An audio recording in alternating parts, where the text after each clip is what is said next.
a esa integración de formas le denominamos el concepto de educación híbrida.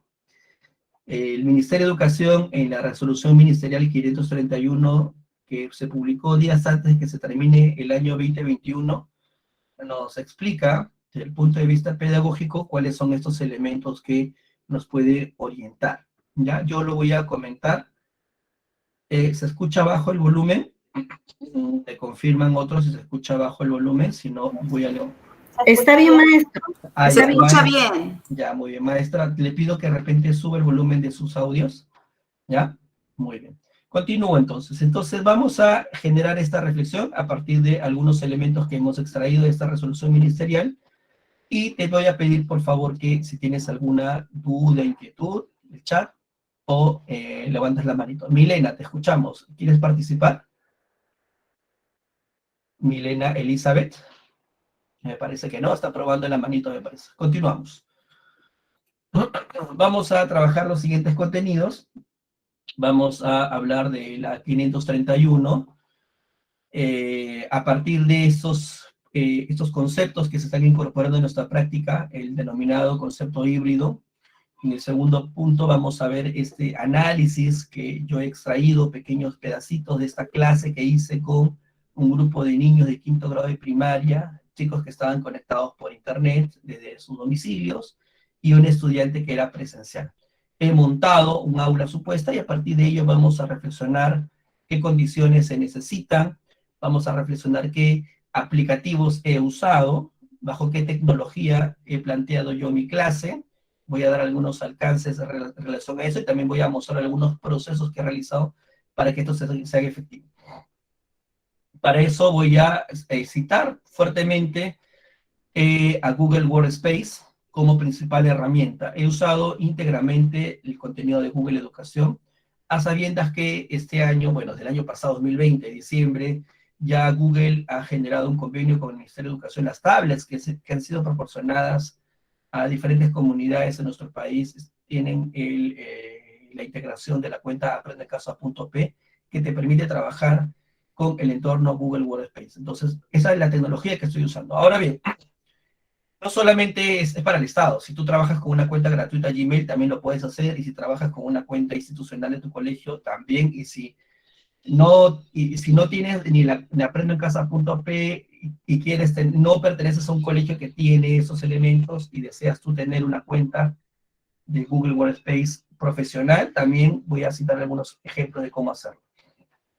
Finalmente, vamos a analizar una experiencia de aprendizaje híbrida, porque parte del análisis de las clases que yo he propuesto, ahí hay un material, o sea, el material que entregan que reciben los estudiantes en el presencial y el material que reciben de manera virtual. Y luego, en el punto 4, vamos a analizar uno bajo el enfoque por competencias, ¿no? Alinear el currículo nacional. Finalmente, vamos a darle mucho énfasis a este concepto que la norma le da mucha potencia, que es el acompañamiento de retroalimentación. Bien, entonces por aquí vamos a transitar en el desarrollo de este conversatorio taller. En la resolución ministerial 531 y Reinaga, que es viceministro del área pedagógica del Ministerio de Educación, en RPP señaló lo siguiente sobre el concepto de escuela que tenemos que ir, o que el Ministerio de Educación nos va pauteando para este retorno a clases, que ya no va a ser el mismo que fue en el año 2019, ¿no? Todo el mundo habla de que ya no va a ser igual, efectivamente no va a ser igual. El concepto que en la resolución ministerial hablan de la nueva escuela. Y la nueva escuela, según cito a Reinaga, dice, tiene como centro el bienestar del estudiante. En la norma, la 531, puntualiza, ¿no?, refuerza, señala que el acompañamiento socioemocional es la principal acción pedagógica que el docente debe de realizar durante el desarrollo de esta atención híbrida, ¿no? Esta atención combinada, por así decirlo, o las veces que va al colegio. ¿Qué es lo que se tiene que priorizar? ¿Hacia dónde va nuestra acción pedagógica con mayor énfasis? Hacia la atención socioemocional. Busca ampliar la mirada, dice, hacia el desarrollo de experiencias diversas. El concepto de escuela, ¿no? Mi pizarra, mis sectores bien ambientados, ¿no? Mis paredes de mi clase, que yo tenía en el 2019 y que ya en febrero me comenzaba a, ¿no?, a implementarme de material, de cosas lindas que ponía. Yo soy maestro de primaria, poníamos cosas lindas en nuestra aula. Ese concepto de aula tiene que ser un concepto más amplio ahora, porque aula también se considera ahora a este espacio, por ejemplo, a un espacio en la cual de manera remota trabajamos en tiempo real. Aula también es considerado un espacio público, como un parque, el museo, la playa, o dependiendo del contexto en el cual está mi escuela. Aula también son esos otros escenarios. La norma nos invita a repensar el concepto de aula de clase y nos invita a mirar más allá. Entonces yo desde mi práctica docente puedo ya comenzar a imaginar como estrategia usar otros elementos, ¿no? Visitas al museo, visitas al parque, en fin, las que nos permita, obviamente, mantener el distanciamiento por el tema de la pandemia y la que nos permita desarrollar esos aprendizajes, ¿no? Principalmente dice que promuevan que los estudiantes construyan sus propios aprendizajes, ponga en juego sus competencias y se vuelva cada vez más autónomo en su proceso de aprendizaje. Importante. Ya, por esa razón, cuando hicimos este escenario del aula híbrida, trabajamos con el entorno virtual de Google Educación, porque es la que, entre varias, Microsoft Teams también, en fin, hay otras también, pero el Google Educación es la que te permite una mayor participación y protagonismo del estudiante, razón por la cual se alinea mucho más a el desarrollo de competencias. Entonces, yo ya vamos nosotros en nuestra práctica mía, personal, yo trabajo desde varios años con Google y de las capacitaciones que hacemos, vamos encontrando que Google tiene, ¿no?, las herramientas, las que te permiten realmente trabajar por competencias. Lo vamos a visualizar ahora. Básico es seguir afianzando las competencias de los aprendizajes autónomos, esta competencia transversal, porque vamos a trabajar de manera insistente en el aprendizaje impartido. Vamos a aprovechar, ya más adelante se va a citar con mayor precisión, vamos a aprovechar el tiempo presencial o el tiempo sincrónico, si es por medio remoto, para el trabajo en el acompañamiento, retroalimentación o la mediación. Y lo otro, que el estudiante ya venga con un piso para que luego se trabaje en las evidencias o los productos. Para ello es fundamental propiciar procesos autónomos, para que el estudiante pueda traer elementos a la clase y a partir de, en la clase, seguir desarrollándolos. La estrategia del aula invertida es fundamental en ese sentido. Muy bien, entonces eso es el nuevo concepto que nos trae el Ministerio de Educación. Está en la norma, y el escenario híbrido propuesto por el Ministerio de Educación en esta resolución ministerial nos habla que el aula se va a determinar según el aforo que exista. Aquí hay un criterio básicamente de espacio, ¿no? Ya la norma lo cita en el numeral 7, ¿no? Precisa cuál es el distanciamiento, el aforo, en las distancias que tienen que tener dentro de un aula. Evidentemente, nuestras queridas aulas de 30, 35 alumnos no van a poder ser atendidas todas al mismo tiempo, ¿no? Es evidente que vamos a tener que usar nuestra creatividad para ir organizando la semana para que los estudiantes puedan recibir la atención pertinente. En la norma no señala cuántas veces exactamente y qué número de niños tienes que atender, no lo menciona. Lo que sí da mucho énfasis a la capacidad de autonomía que tienen las escuelas, el liderazgo del gestor, del director, subdirector y del equipo docente, el trabajo colegiado, es la palanca fundamental para determinar estos ciclos o presencia de los estudiantes durante la semana de clase. No señala, no dice lunes van a venir, martes, no señala eso.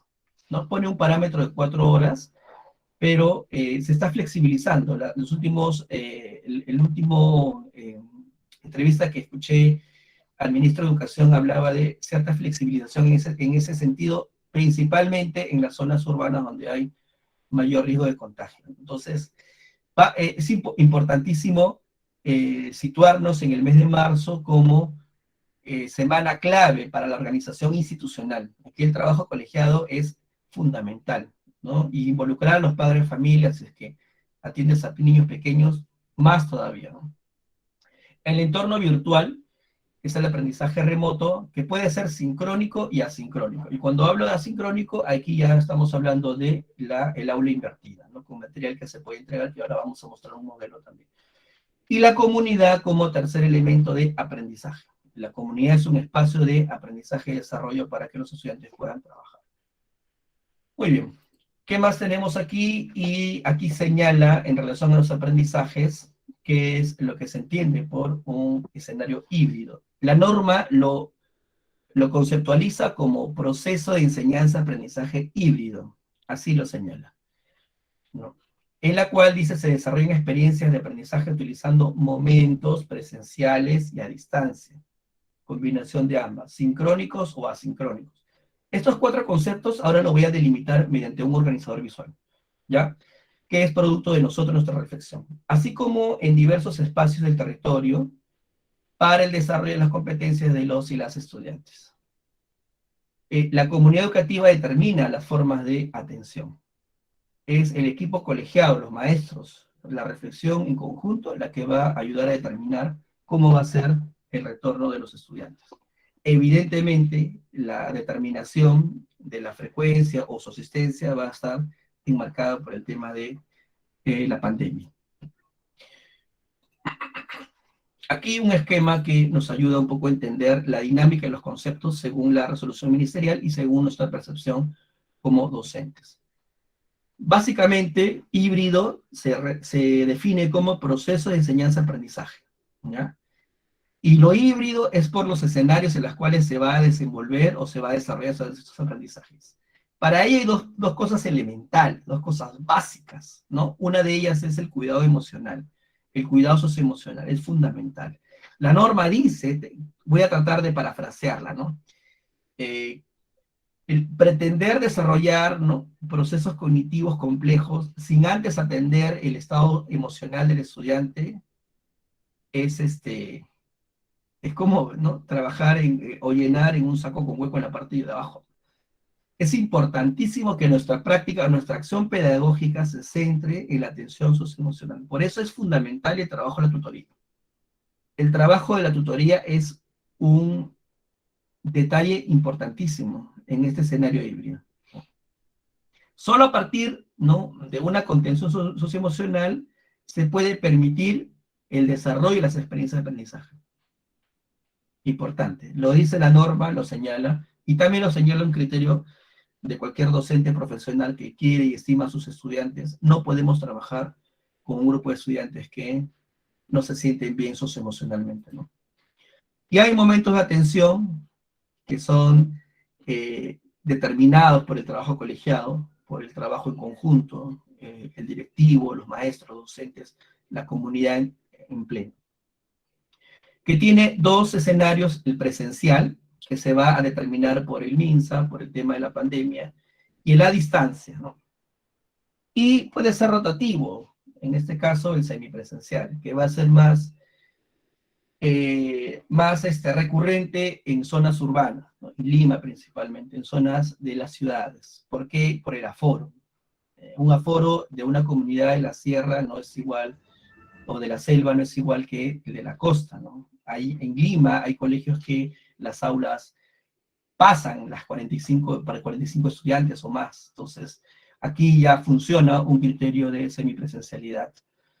Y cuando hablamos de a distancia, nos hablamos de aparentemente este aprendizaje virtual, ¿no? Este aprendizaje remoto, que tiene 2 posibles formas. Uno de ellos es el sincrónico, en la cual tú trabajas en tiempo real con el estudiante, que es justamente lo que vamos a trabajar ahora. Lo que vamos a trabajar ahora en estos ejemplos es hacer un sistema semipresencial, ¿no? Con una niña en el aula y otros niños en casa. Y ambos sujetos o ambos estudiantes en diferentes espacios trabajan de manera sincrónica, trabajan en tiempo real. Ese es el ejemplo que vamos a hacer ahora. Y el asincrónico es aquel que, usando medios virtuales, ¿no?, o digitales o no, pues puede ser una ficha que tú le entregas al estudiante, ¿no? Un módulo impreso, permite que el estudiante pueda trabajar de manera individual. Y en el sincrónico, semipresencial y presencial, en estos espacios, ¿ya? Es importantísimo y fundamental que se aproveche al máximo la mediación y retroalimentación. Es en el escenario, cuando viene tu alumno al colegio, o cuando tú tienes o el alumno tiene la oportunidad, que son pocos los que tienen conectividad en casa, aprovechar con mayor énfasis la mediación y retroalimentación. Eso es lo que nos menciona la norma.